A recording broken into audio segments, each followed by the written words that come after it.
Welcome to Homework Lib. To start, we're going to consider that we have a diatomic system here of sodium and fluorine, so sodium fluoride.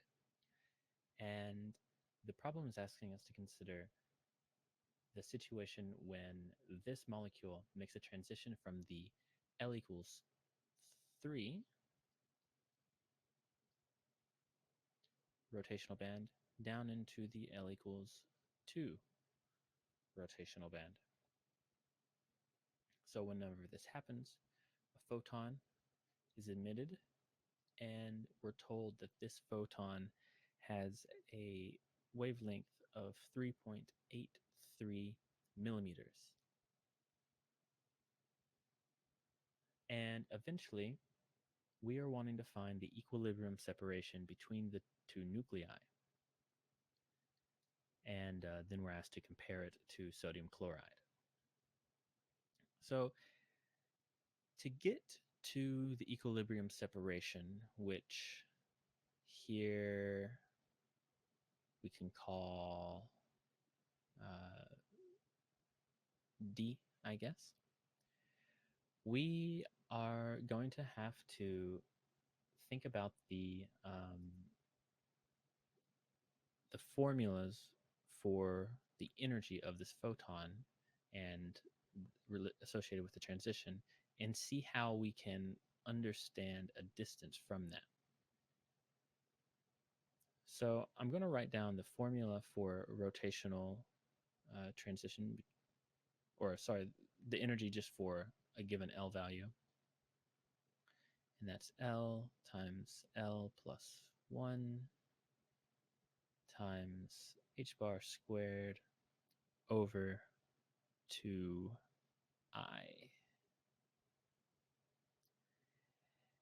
And the photon that's emitted is going to have an energy that is defined by Planck's constant times the speed of light over that wavelength. So we know that that energy is associated with this transition. Thus, we're going to have some delta E that is E3 minus E2. And writing that out, we get 3 times 3 plus 1, so 12 minus 2 times 2 plus 1, 6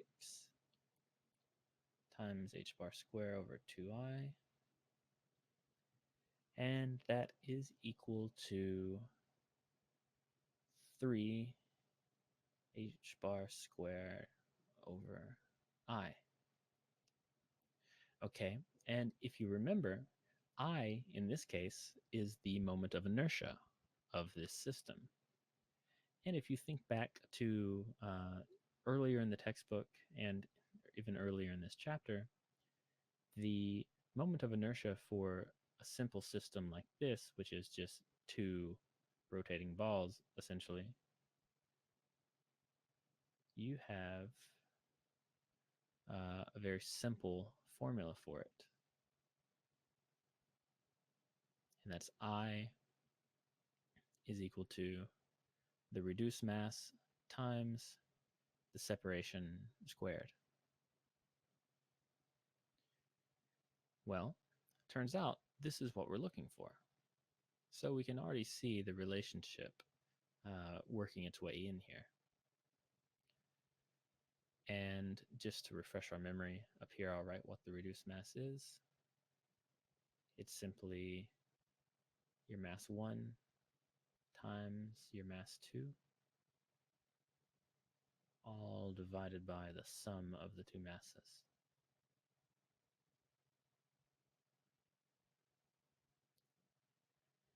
So I'm going to leave it in terms of reduced mass moving forward, just because it's a little cleaner. And we're going to plug in this over here into this I. So we finally get an expression for our delta E in terms of R as 3 h bar squared over reduced mass times R squared. All right, great. So now we know that that is related to the wavelength by this formula here. So I'm going to go to a new page and we're going to set those to be equivalent to each other. So from before, we have delta E is equal to 3 h bar squared over m reduced mass r squared. And that's equal to the energy of the photon, which is hc over lambda. And we want to solve for r squared here. So moving some things around, we get that r is equal to, yeah, we'll do it, leave it in the squared here, I guess.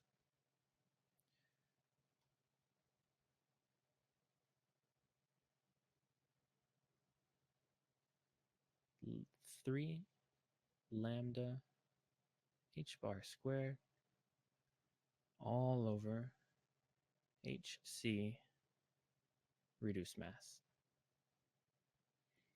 All right, so it might look a little messy, but our calculators can handle this just fine. So let's make a little check. We have this. This is a constant, constant, and we can calculate the reduced mass as I said before. So looks like we have everything. So let's go ahead and write our final answer. We get 0.193 nanometers. Well, all right, this is great. But the problem asks us to compare it to sodium chloride from before. And is it reasonable? Does it make sense? And sodium chloride, put that in a red here, whereas this is sodium fluoride.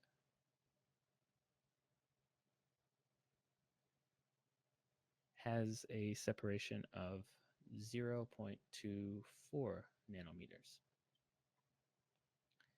And this is from an earlier example. So the question is, does this make sense? And I think I'd argue that it does, because consider sodium fluoride. Both have a sodium. However, fluorine is higher in the periodic table. So it's over here on the right. And just below it, you have a chlorine. So that means that fluorine is going to be a little bit smaller and thus allows for a more compact molecule to form in this crystalline structure, which I think is a fair explanation for why these two are as they are.